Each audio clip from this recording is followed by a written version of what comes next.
the system to bring us everything from mail to medication, and also talked about how businesses owning constituents are asking for more PPP assistance. Okay, we're not streaming, so I'm going to stop talking. Okay. Lucy, our technical issues have continued, so we're going to start over, and you're going to just have to act like that was the first time you've heard any of those things.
Good afternoon, Fairbanks Chamber members.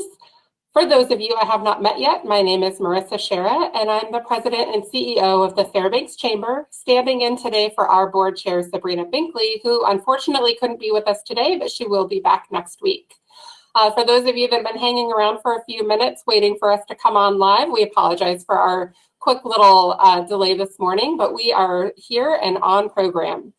I would like to take a moment, as we do each week, to thank each of our executive partners whose logos you hopefully saw on the screens before we got started today. These businesses are the backbone of our business community and a pillar of strength here at the Fairbanks Chamber.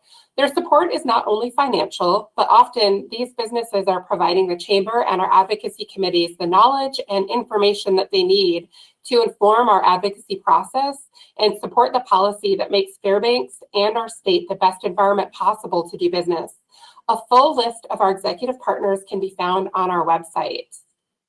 Now I'd like to welcome Brenna Shockey from my team here online to help us recognize and announce our new and renewing members. Brenna, take it away. Thank you, Marissa. We'd like to recognize our renewing members, starting with Chugach Creamery, also known as Cold Stone, Bettysworth North Architects and Planners, Loa Carroll Hubbard Allstate Insurance, the 168th Refueling Wing at Eielson, the Turtle Club, Dollar Rent-A-Car, Thrifty Rentals, Greg Martin Photography, Great Alaska Bowl Company, Pioneers of Alaska Igloo No. 4, Spruce Tree Montessori School, and Bart LeBon. We'd also like to thank those members that have joined our 110% Club today, which means that these members donated above and beyond their membership investment to help us with our advocacy actions. And those members today are Microcom, Alaska West Express, Matthew D. Raymond State Farm Insurance, A&A Roofing, and GCR Tires and Service. Thank you. Today's membership minute is actually a new feature that our chamber has added to our membership directory category listings, and something that you as a member can now opt into. We wanted to celebrate and recognize the diversity of our membership and have now added new categories that you can opt into if you so choose to. Those are including women-owned, veteran-owned, African-American, Alaska Native, Pacific Islander, and many more. If you have any that you think that we might have missed, please feel free to reach out. Or if you'd like to opt into any of those categories, and there are more that I did not list, you can do so by logging into your Chamber Master website portal, or you can reach out to any of the team members here at the Fairbanks Chamber. And today, I'd also like to take a moment to thank a member that has gone above and beyond to help other members. That's Alaska Pipeline Service Company. They reached out to help some of our nonprofit members that were struggling financially renew their chamber membership so that they could also have a voice still in the chamber as well as in the business community. They recognize that this is an important time for those nonprofits to be involved and to be at the table. So we appreciate Alaska Pipeline Service Company for helping another member and members, and also helping the chamber by making sure that they're well represented. Thank you. Back to you, Marissa. Great. Thank you so much, Brenna. One of the things that I love each week is hearing Brenna give an update on our new and renewing members. And one thing that I want to brag on Brenna a little bit about is that our chamber, despite significant challenges for our businesses due to COVID-19 and other issues in that basket, we have an incredible retention rate of our members. So it's 97%, which I don't know if that means anything to folks in the non-chamber world, but that's exceptional even as you benchmark normal chamber membership directories across industry. So we're really proud of that, and we take that as a signal of strength of our chamber membership, and also a signal of the value that you place in our organization and the information that we can help bring to you each week. So for all of our members, thank you so much for your continued support and in our efforts to help deliver value to your business and to your employees and to our community. Again, today I am acting on behalf of Sabrina as well as myself. So on behalf of Sabrina and the board of directors, I did want to let folks know that our board met yesterday, and we heard from University of Alaska Regent Karen Perdue and interim president Pat Pitney. It was a great opportunity to hear from UA leadership on budget issues, leadership changes, and COVID mitigation and response. It was also a great opportunity to hear from Pat Pitney so early in her interim role and to see that she's seated right here in Fairbanks. Our Government Relations Committee heard this morning from the Commissioner of the Department of Education, Dr. Michael Johnson, to hear about the Smart Start framework established by the state for districts to refer to as they plan for education delivery going into this academic year. To learn more about Smart Start, please visit aklearns.org. We also heard from U.S. Senator Lisa Murkowski with some updates from Congress. As chair of the Senate Energy Committee, the senator was happy to report on the announcement of the approval for release sales to occur in the 1002 region of ANWR. The senator also discussed targeted COVID funds to help schools reopen, the importance of the United States Postal Service in Alaska, where many of us live in rural areas and have a high demand on the system to bring us everything from mail to medication. And she also talked about how business owning constituents are asking for more PPP assistance as challenges related to COVID-19 continue to plague many businesses. She touched on the Minerals Security Act and how that legislation is ready to hit the Senate floor next month, and how minerals developed in our own country will help us to reduce dependency on others in a time when global markets are vulnerable.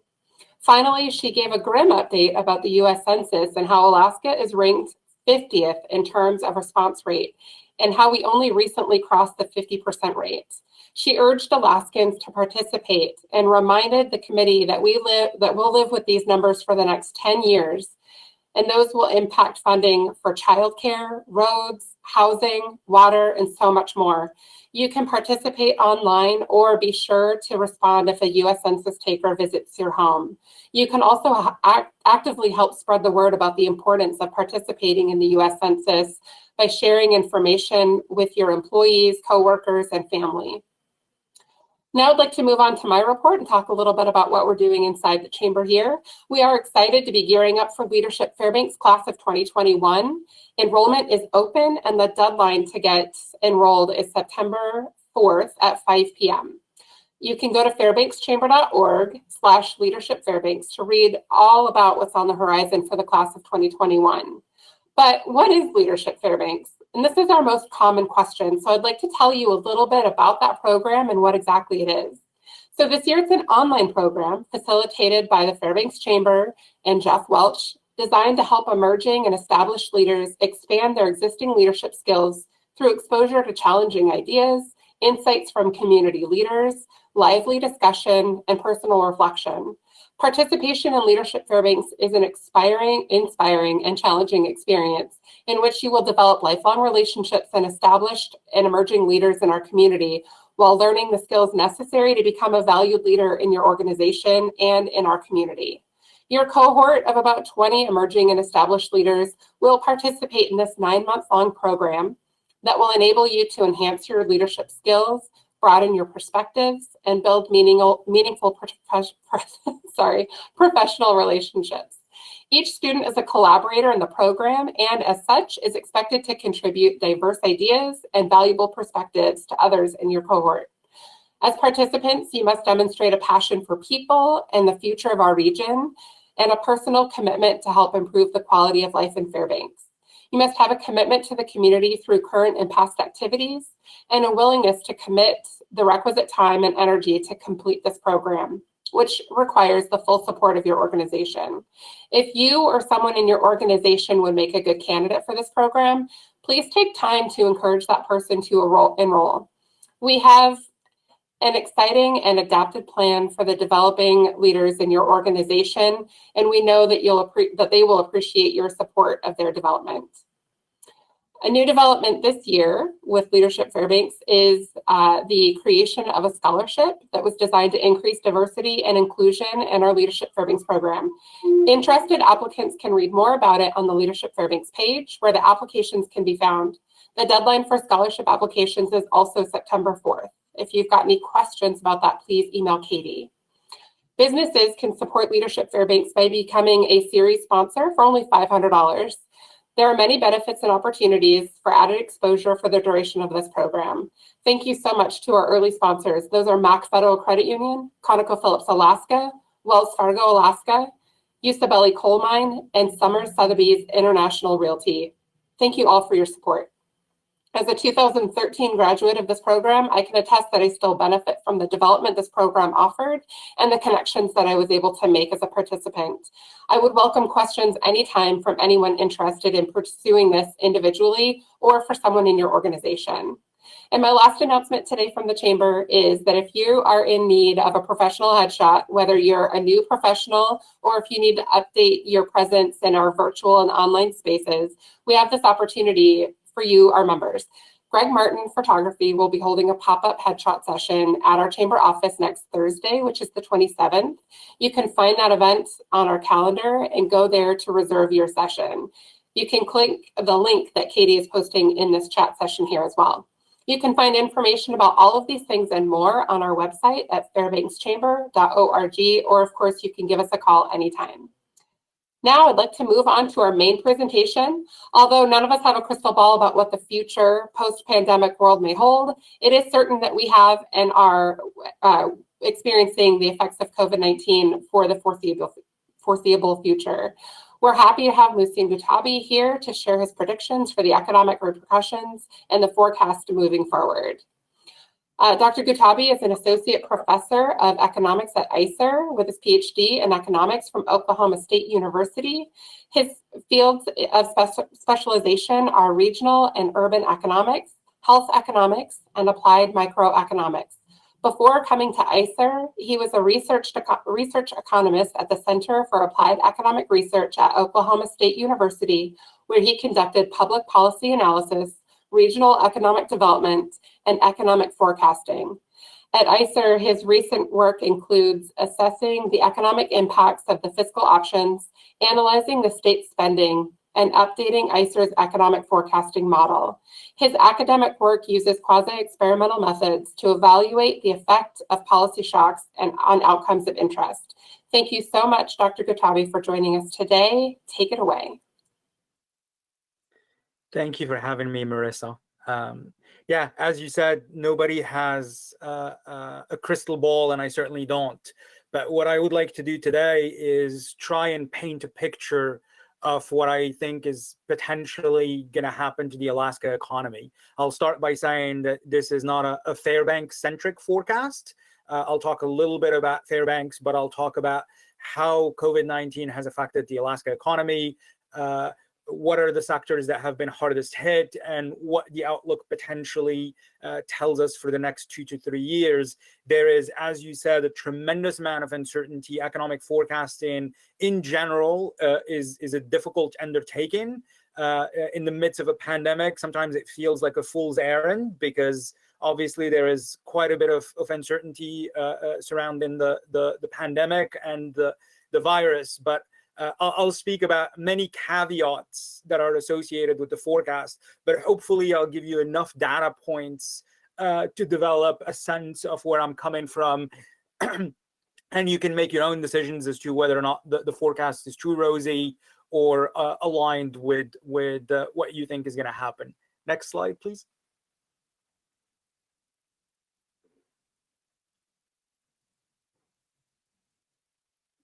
Yeah, go through. Next one. Yeah, so anything, can you go back one? Sorry. I just want to point out that I've shared with Marissa the presentation. What's in blue here is the link to the actual economic forecast. So I'm not going to be able to get into all the details that the forecast explains in the document. But if you click on that link, it takes you to the ICER webpage, which includes the actual economic forecast. Next page, please.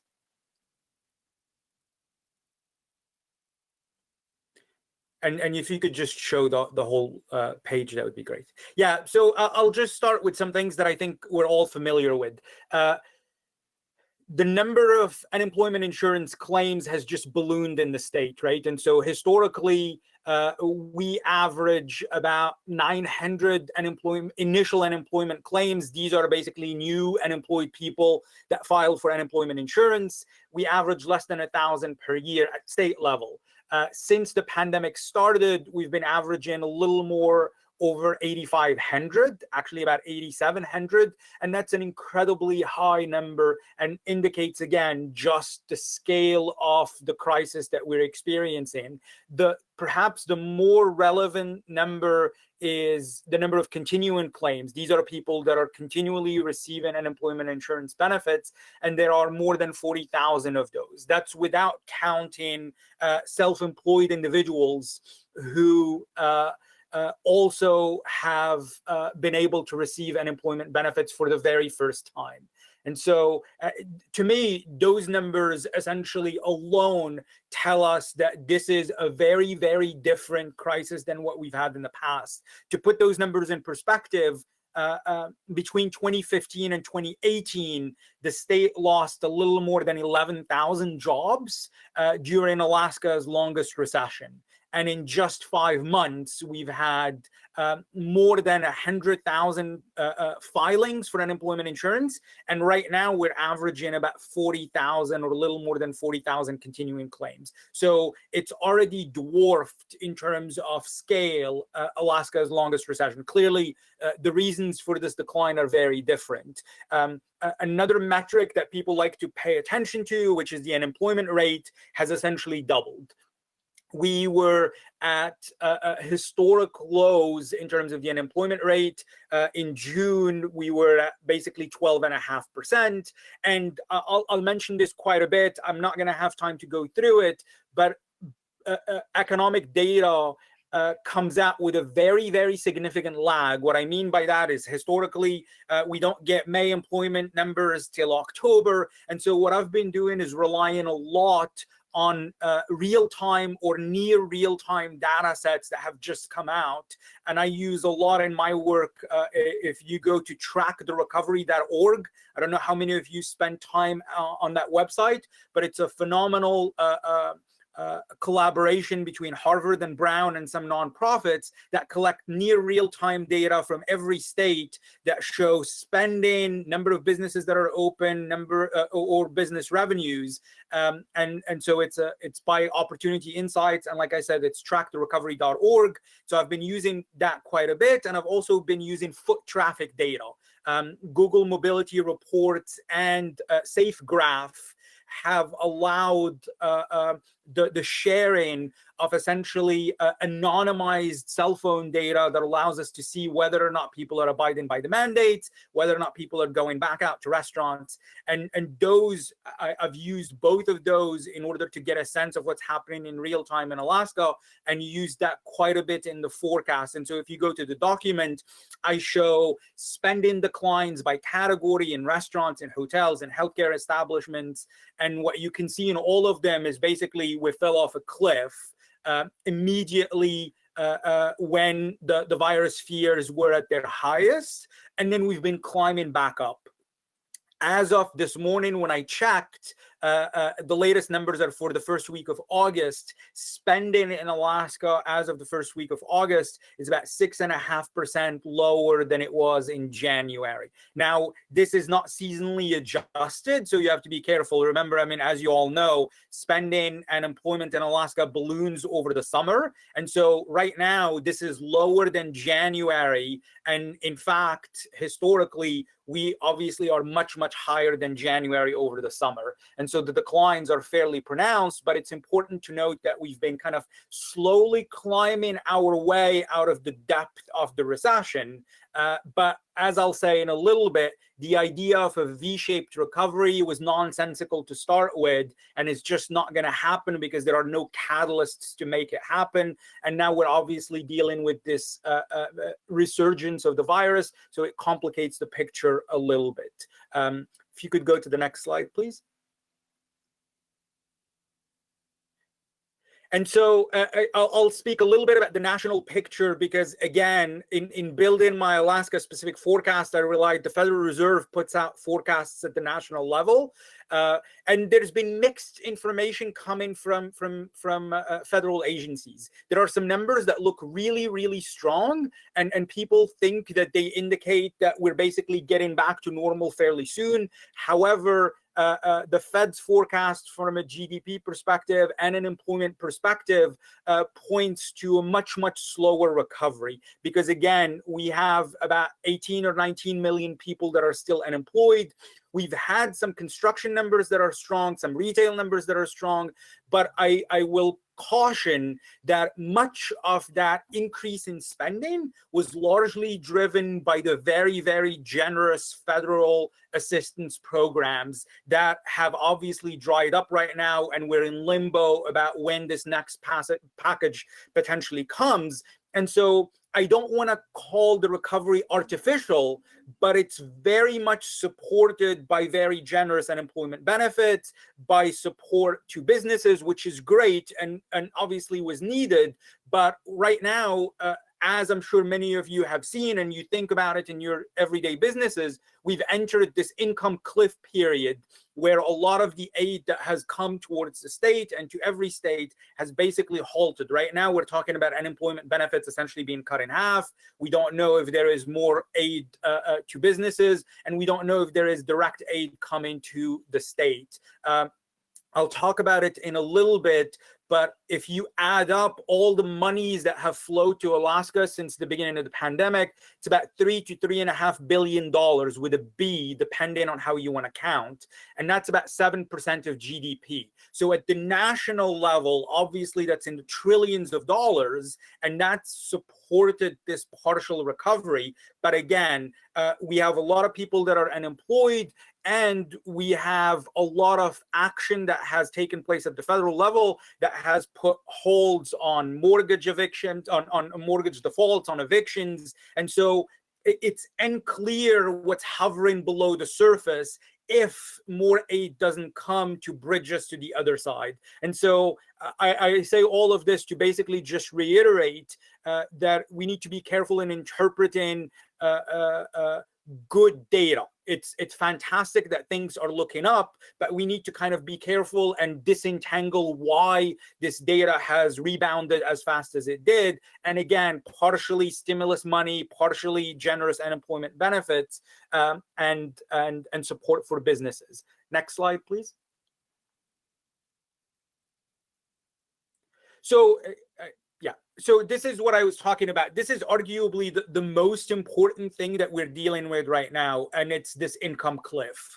I've been discussing it for the last 2 months, and to me, generosity of aid is going to determine the pace, the shape, and the speed of this recovery. There is no doubt about that, because as much as people worry about the debt and the deficit, and those are real concerns, I think that right now the most important thing is to keep businesses as whole or as near whole as possible, households in good enough shape, and make sure that state and local balance sheets are kept as solid as possible to get us to the other side of this recession. Because as I've said, removing so think about the unemployment benefits specifically. So we've had we've averaged 40-some thousand people on continuing claims.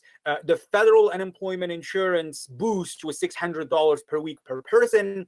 So just doing back of the envelope math, that's $100 million per month that was coming to Alaska, right? And so in the 2 or 3 weeks since the expiration, that's $100 million less. That's obviously helping people at the individual level, but also a lot of it has been going to stores, to businesses, to restaurants.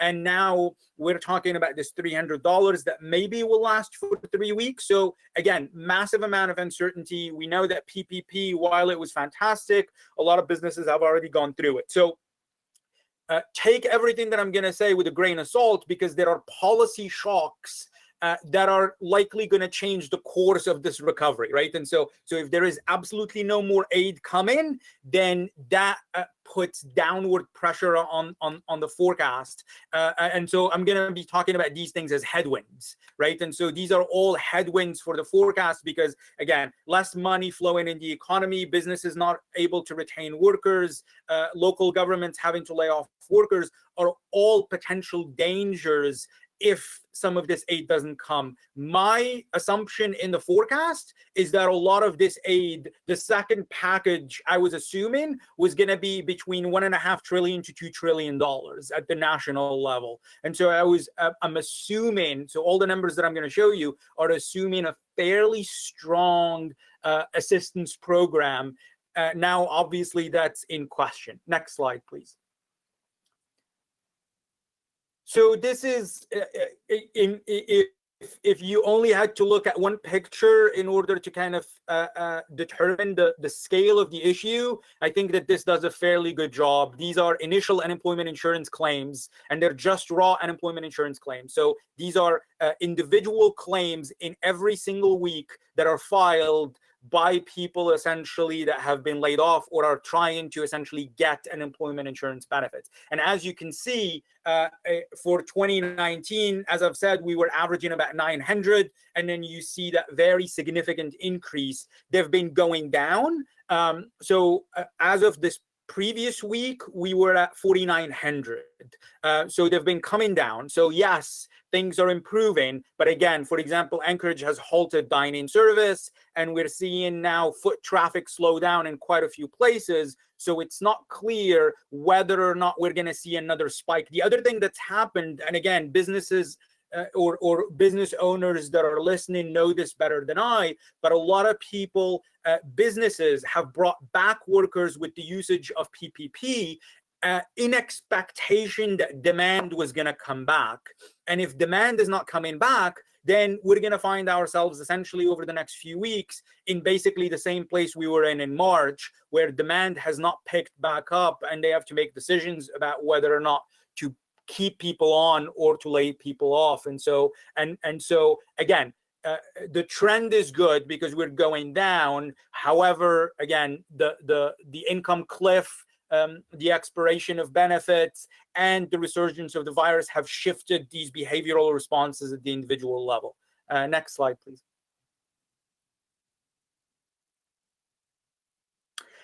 I don't know how well you can see this, but what I did is I don't want to rant, but this is one of those things that, so what you see there, I'll have to explain. So the blue line shows you the difference in earnings between an individual that's unemployed receiving federal boosted checks plus state unemployment insurance, minus however much he or she was earning, depending on their income bracket. So, for example, that very left number on the blue line tells you that a person that was making $25,000 a year, if she lost her job, then she would be receiving through benefits $1,200 a month more than she would have been getting from her job. And so this is the thing that's gotten very contentious, this idea that there are a lot of people that are receiving more in benefits than they were in their wages. So during that first round of federal UI, anybody that was making less than $40,000 or $40,000 or less was quote unquote receiving better off or receiving more money from insurance benefits than they were from their previous wages, right? And so, and this has received a lot of attention. Now, the second line that has the numbers in orange shows you what happens to that difference when we cut benefits by half and we drop them to $300. And so then basically almost everybody, except for the person making $25,000, is making less in benefits than they would have made through a job. The reason I said this is a tricky thing to explain is because people are getting hung up on the fact that there are individuals making more money in unemployment than through their jobs. The issue here is, again, as I've said, there are about 40-some thousand people that are unemployed. Should we be talking about the disincentive of work associated with generous benefits, or should we be asking whether or not there exists 40,000 jobs to absorb all of these people, right? And so during normal times, there is a very good place for the conversation regarding disincentives. Right now, we're in a place where I don't think every data point that I've seen, we have fairly good information on job postings, tells me there aren't 40,000 jobs that can absorb everybody that's unemployed or the majority of people that are unemployed, right? So I think personally that the concern about the generosity of the payments disincentivizing people from going to work have gotten overblown. It's not to say that there is nobody that's being dissuaded from working because the benefits are generous. Of course that those people exist, but I'm saying at a macro level, are the benefits, is the generosity of the benefits what's causing 40,000 people to be unemployed? And I think that the answer is no, at least right now. So anyway, if the $300 goes into effect, and I think that the governor has decided that that's what's happening, essentially everybody that's unemployed is going to be getting less money. So if the desire was to eliminate this incentive to stay at home, then I think that that's been achieved. But again, the concern is now we have 40,000 people that are making considerably less money than they were before, which means that bills and rents are not getting paid and potentially evictions are going to rear their ugly head. So I think that that's one of those things that from a pure economic standpoint requires a little bit of digging. And again, this is not to say that the anecdotes are untrue or that some businesses are not having a hard time. It's more of a macro question. Next slide, please.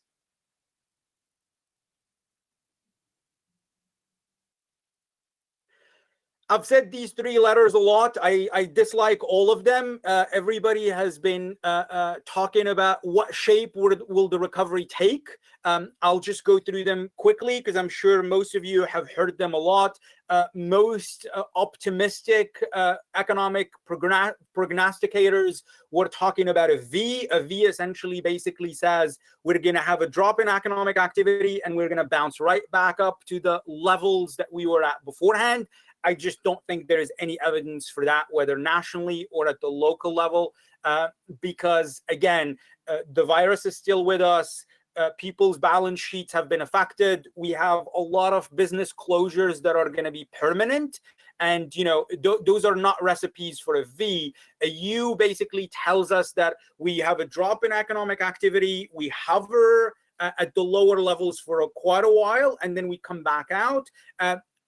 One of the things that's important to note about the U is how long we stay at the bottom is immensely policy sensitive, which means that the generosity of the packages, what we end up doing as far as policy is concerned, is going to play a big role in how quickly we get back up to pre-recession levels.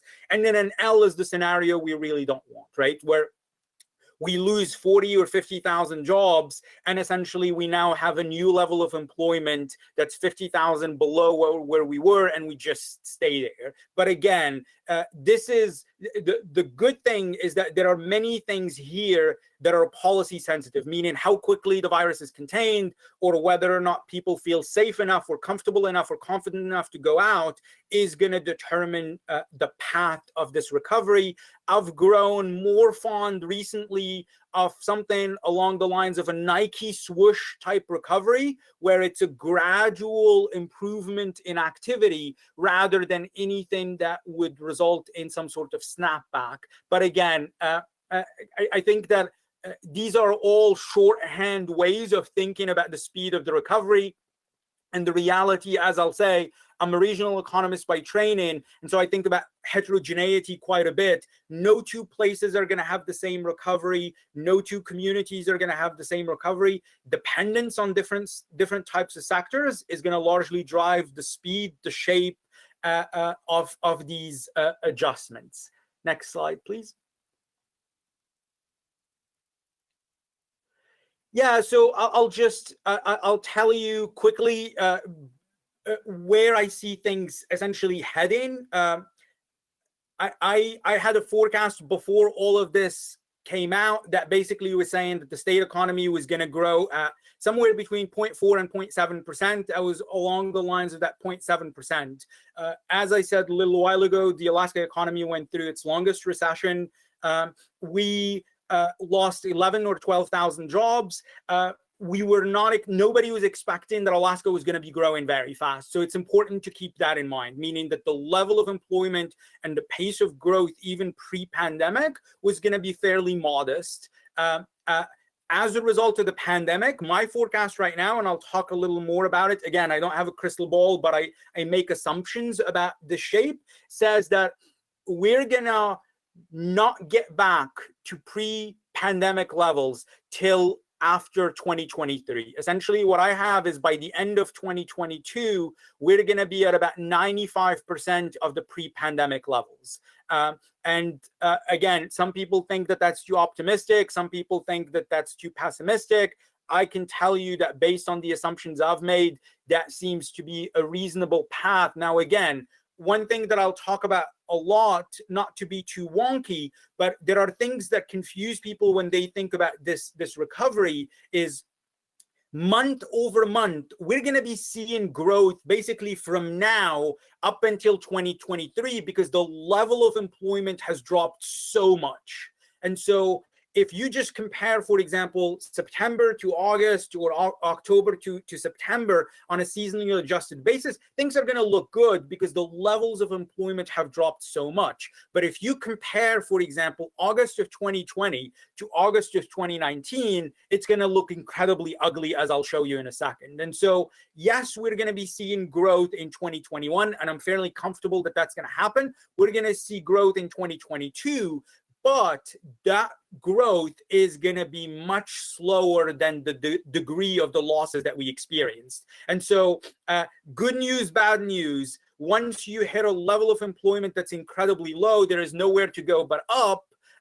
But again, we need to think about what are those catalysts that are going to get us out of this. This morning, I was going through TSA travel levels, and throughput in August of 2020 at the national level is at 30% of what it was the same week last year, right? So it's been going up, but it's going up really slowly, right? And so on March 15th or so, we were at 100% of last year's levels. We dropped to about 7 or 8% at its worst, and now we've been hovering in that 31, 35% range. And obviously, we know that Alaska is incredibly travel sensitive, not just through air travel, but that just gives you a sense of how far we are. And so even if throughput keeps improving, unless there is a vaccine tomorrow, I don't see it getting back to 100% in 2 months or 6 months. And again, everything that I'm going to say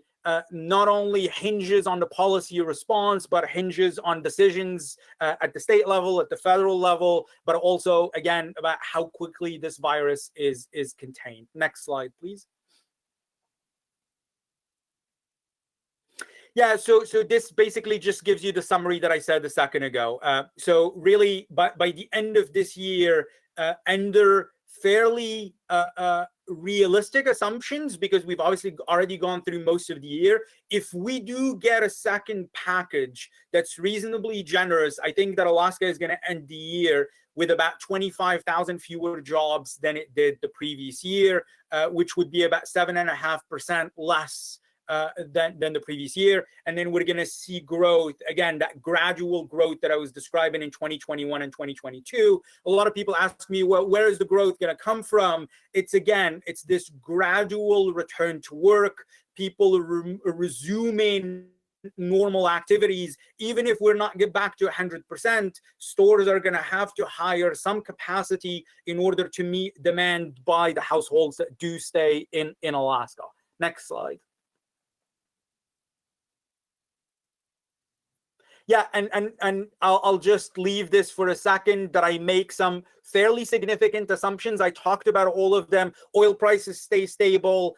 We do get a fiscal package, and then some containment of the virus. I don't mean a vaccine. I mean either a national mask mandate or social distancing measures that allow people to get back to normal spending patterns. I'm obviously not a public health professional, but we do know from other countries and other states that spending follows comfort around the virus, which means that even without a vaccine, if people feel comfortable spending money, they'll start going out, they'll start spending resources, and that's obviously good from an economic standpoint. Next slide.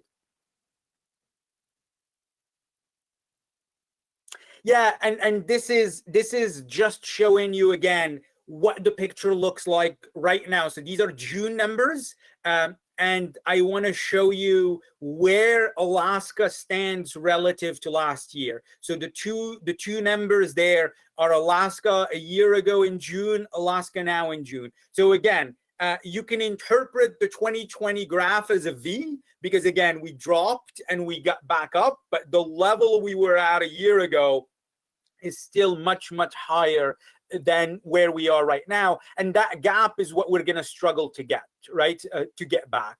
And both Fairbanks, Anchorage, and basically every city in Alaska has this big bump in activity that happens over the summer. And that's just has not happened this year, and is obviously not going to happen because we missed out on most of the tourism season.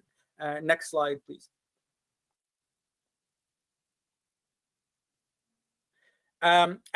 These are, you probably should look at these on your own later. These are just showing you every sector and how it's been affected by the pandemic. So I compare every sector's performance in 2020 by month to the previous year.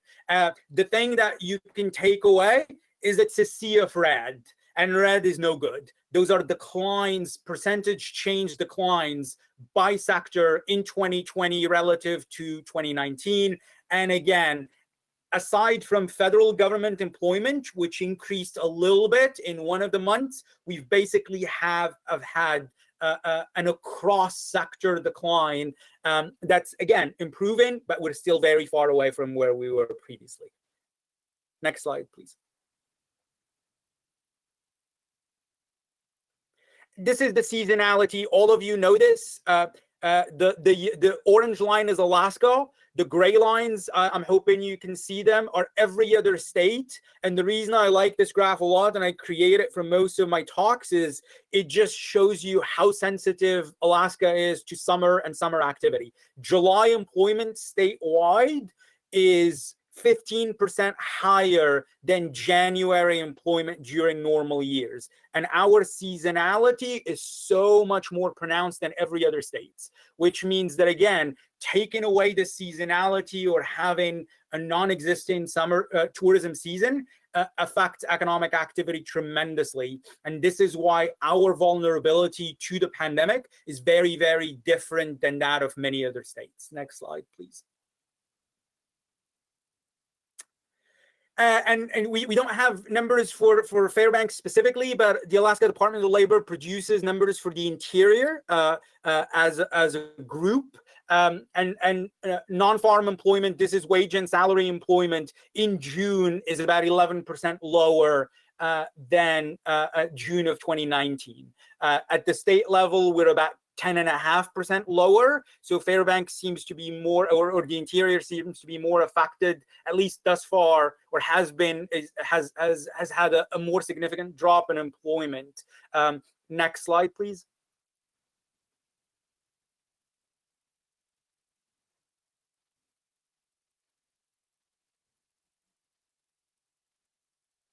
And then this is the leisure and hospitality, because again, it's the sector that's lost the most jobs, both in Anchorage and Fairbanks and in every other city. And obviously leisure and hospitality matters, not just because restaurants are closing and a lot of people work in that sector, but as you all know, a portion of the tax base depends on tourism. And so this bleeds into local government revenues, which has very significant consequences for services, but also local government employment. And so it's important to basically make sure that we understand that I don't want to call them indirect effects, but there are non-sector specific effects that stem from leisure and hospitality that make their way into local government. And that sensitivity is very, very dangerous if, again, we don't end up getting some sort of rescue package for state and local governments at the national level. Next slide. And I'll go through these. Next slide, please. I'll go through these quickly because I want to leave a little bit of time. The oil price picture is really interesting.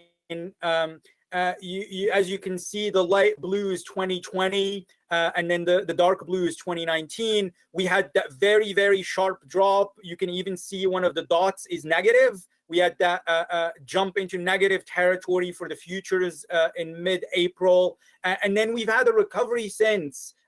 It's strange to say in Alaska that $40 oil prices are a recovery, but that's where we're at right now, right? And so we've essentially had oil prices higher than $40 since June 5th for every single day, which is typically not something to celebrate, but this is where we are. And, you know, we've got to take it, right? And so it looks a lot better than $20 oil prices. And as you can see, that range is starting to narrow between 2019 and 2020. For the year, we're still averaging about $25 less than we were in 2019. But again, it seems like at least right now, prices have stabilized because we've had 2.5 months, like I said, of above $40 prices, which I think is a positive given where we were at a couple months ago. Next slide, please. And then this is production. Again, we saw that very big drop that was a response to the oil price decline, and it also has picked back up. We're still averaging about 24 or 25,000 fewer barrels per day in 2020. But again, if you just shrink the window to the last month and a half or 2 months, it seems like we're back to 2019 levels, which is a positive. And so it's difficult to know where things are heading, but it seems like at least in the sector, which is obviously a driver of economic activity, we've made significant progress from the lows where we were at a couple of months ago when there were questions about ratcheting down production and keeping it low for months to go. Next slide, please. Yeah, and this is employment. I mean, oil and gas employment's just struggled. In 2014, oil and gas employment was at about 14,500. As of June of 2020, we are at 8,600. So the sector has shrunk tremendously because of oil price pressure and because of international pressure. And so, again, I distinguish between what's happening on price and production and what's happening at the employment level. It's unclear how quickly, if at all, will companies start rehiring some of the people that they laid off. But I mean, this is where we are right now, and it's a very we had started seeing for the first time in 2019 a quote unquote recovery in employment in oil and gas. We saw a gain of about 500 or 600 jobs in the sector statewide, and then again we're seeing downward pressure just like we did those 3 years during the recession. Next slide. Yeah, you can skip this one. This is my forecast before the pandemic, which is completely irrelevant right now. And then this is what I think is happening right now. As I've said, this just shows you 2019, 2020, 2021, and 2022. Again, the orange line is 2020. That's the big drop. If you compare 2020 to 2019, as I've said, for the year, I think we're going to be at about 25,000 fewer jobs when the year is over and you average throughout the year. And then we see this gradual increase. 2021 sees a bump in activity, and it's going to be a fairly big bump in terms of percentage change because the level we're at is so low. And then we keep on climbing in 2022. But as you can see, that maroon line is still well below the 2019 level, which means that we're not going to get back to pre-pandemic levels at the end of 2022. And that's basically where I think things are going at the state level. Next slide, we'll just go through these fairly quickly and then I'll stop. Like I said, I can't present a forecast without presenting caveats, both on the assumption side, but more importantly, you all know this better than I, but sensitivity to the pandemic is immensely driven or affected by industrial structure, meaning what are the sectors that drive your economy?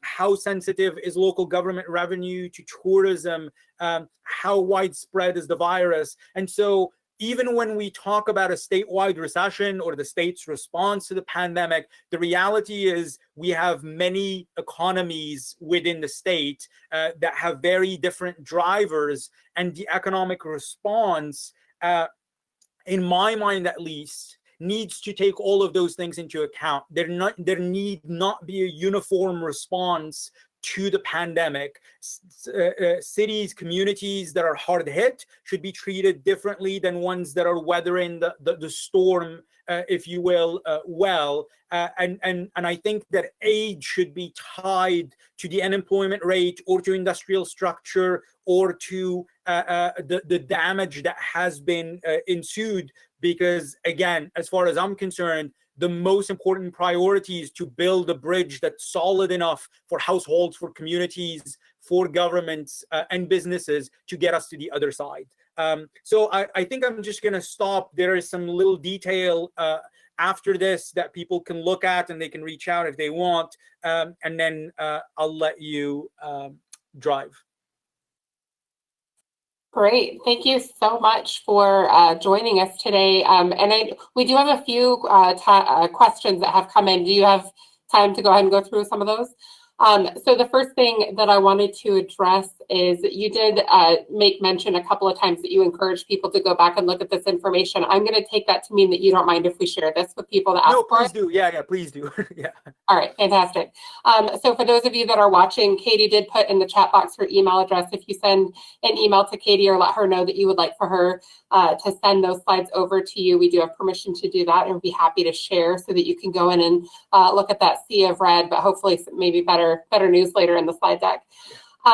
We did have one question that came in that asked if you had any estimates to the impact of unemployment due to the availability or lack thereof of childcare. Yeah, there is a lot of very, very good research at the national level that's showing that, I don't have exact numbers, but there is very good literature that's showing that lack of care is a very big impediment to the recovery if/when it starts, right? And so I think that school openings, availability of care are absolutely necessary in order to have a full and sustained recovery. There is work that shows the relationship at the local level in some communities between availability and the number of people that are working from the office, number of people that are searching for jobs, but I don't have those numbers offhand. But like I said, there's been an explosion of work, economic work that's using real-time data and is showing some real insights on that front. Great, thank you for that. For those of you that are listening online or paying attention online, if you want to type your question into the chat box, I can see that, and we'll be facilitating those questions as well. Another question that came in is that everyone understands that the leisure and hospitality industries you covered has been the most impacted. Tourism obviously is in that bucket. Are there any other sectors that maybe have been taking some heavy hits but maybe haven't gotten as much attention in the media or from the community? Yeah, I mean, as I've shown you, basically it's a sea of red, right? And so I think local government's been a laggard, and I think it's going to be affected for a long time. Again, because of that linkage to travel, to tourism.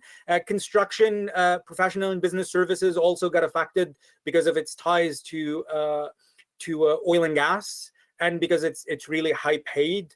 And so, yeah, I think that government is going to be affected because of declines in oil prices, declines in revenues, and then we have, like I said, construction, professional, and business services.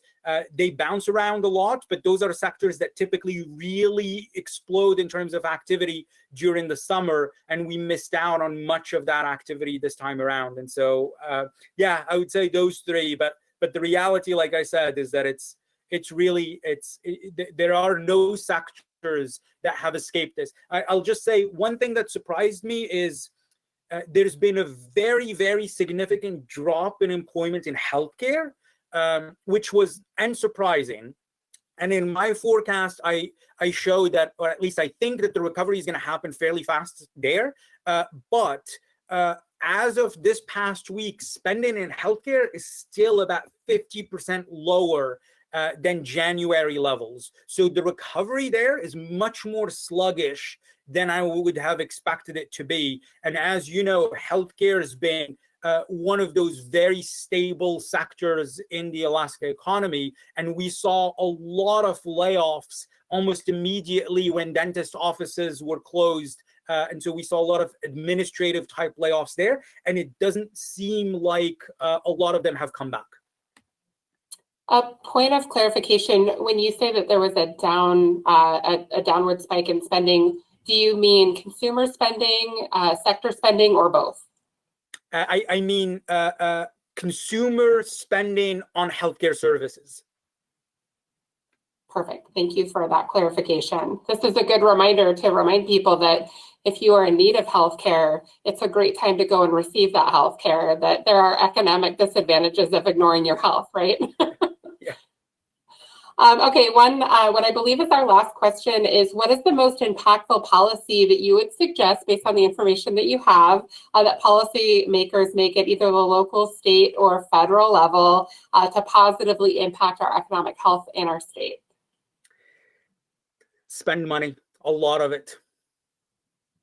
No, I mean, seriously, it really, I mean, I know that there are concerns about the deficit at the state level, at the national level, but really right now there needs to be bridges that are solid enough to get us to the other side, because I think that the consequences from spending too little can have really, really long-term lasting negative effects on the economy.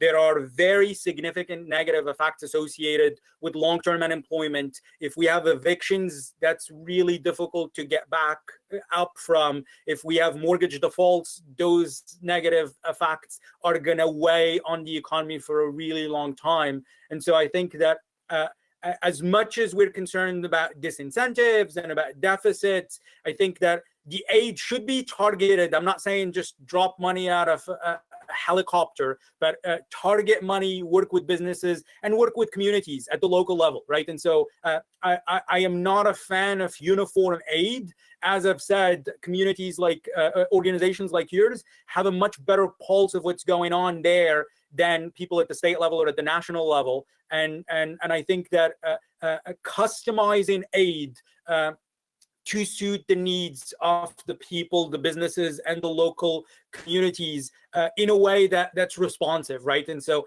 this is not a situation that we can wait 6 months on, unfortunately, because again, I really think that there is damage that we can't even see, even with this much better near real-time data. Fantastic. Thank you so much. Also, Yeah, I thanks for wouldn't having me. be a good chamber CEO if I didn't take the opportunity. Some of the information presented on your slide relevant to the oil industry and employment and challenges around low pricing. This would be a bad time in our state to negatively impact those businesses by another drastic change in tax policy for those. So from a chamber perspective, we do have a position to oppose the ballot measure that you'll see on your general election ballot in November. So we would encourage our members and voters in our area to vote no on that. And also, I was remiss earlier in the program not reminding people that today is primary election day. So if you have not gone to the polls and voted in the primaries, that's always an important decision to make. So I would encourage people to do that while I'm thinking about it. Again, thank you so much, Lucine, for joining us today and sharing your predictions and your information. You always say yes when we ask for you to share your information. So thank you again. And then thank you also to our listeners for joining us today. We hope that you'll join us next Tuesday, which is August 25th, for the third in our series of political forums, where you will hear from Fairbanks candidates for City Council. And that's all we have for you today. Be well, Fairbanks.